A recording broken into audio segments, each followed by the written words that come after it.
From Creamer Media in Johannesburg, this is the Real Economy Report.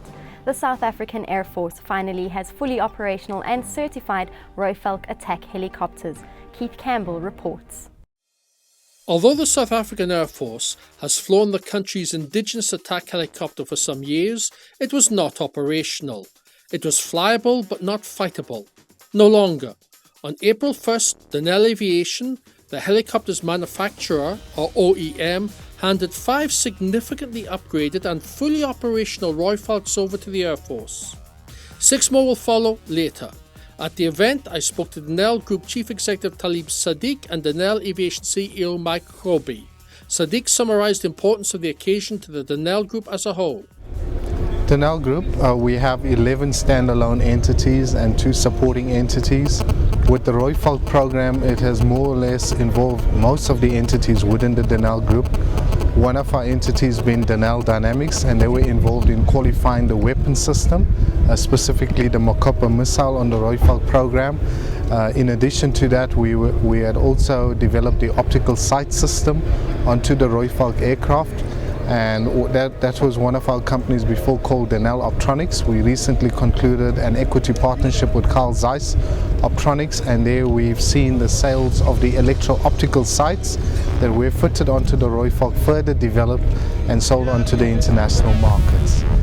With Denel Aviation, as you know, we are involved in the MRO activities. We were the OEM and we remain the OEM of the Rooivalk aircraft, and now we are looking forward to going onto the support program.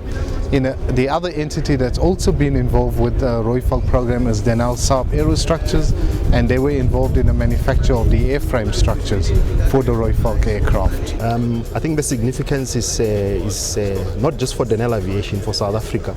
Is the achievement of a type certificate for a combat support helicopter of this nature.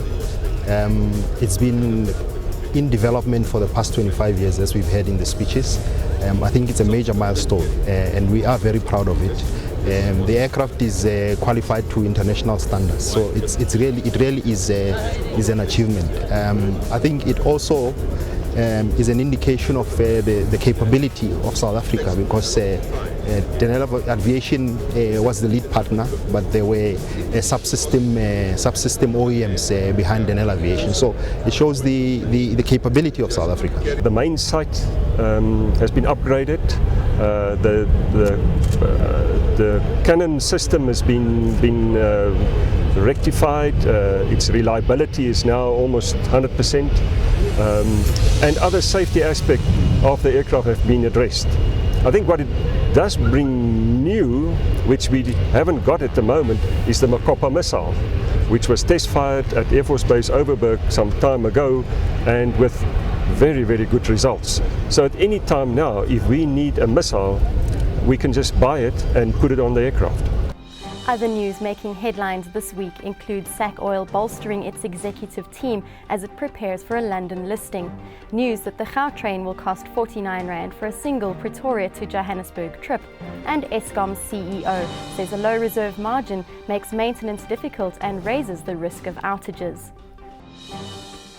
JSE-listed SAC Oil has embarked on a large-scale drive to recruit seasoned oil and gas people for its board and executive team. CEO Robin Vela tells Engineering News Online ahead of the company's secondary listing in London.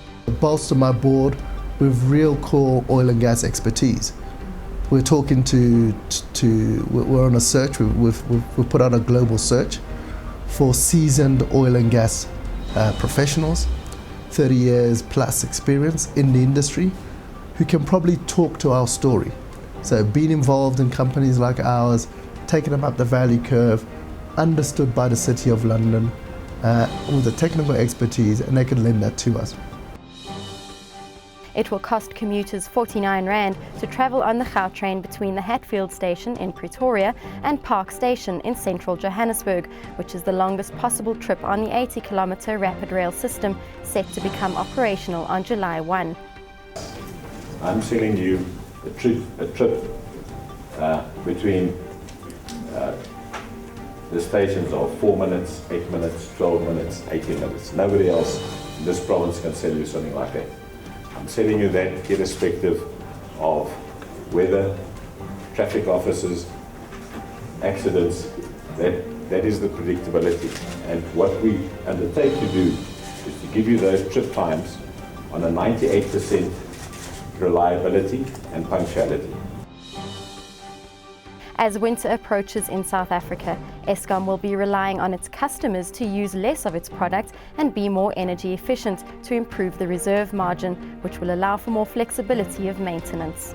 The winter, and I'll take you through the detail of that, will be even more challenging for us. But I can assure you we're actively working in preparation for the winter and managing the risk in the power system. The Minister said they have a resolution. We clearly resolved that we don't want to go back to the 2008 situation. But quite simply, our resolve will be tested over the next winter period. And as we've said before, we can't do this on our own. We need really all South Africans to partner with us, and hence our partnership with business and our leadership from government. That's Creamer Media's Real Economy Report.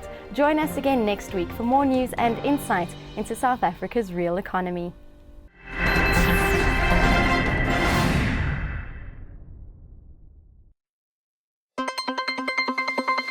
Led by Martin Creamer, Mining Weekly's bureaus in Perth, Johannesburg and Toronto deliver unrivaled global coverage of the resources industry and the companies shaping it. Creamer Media's Mining Weekly for mining news around the clock.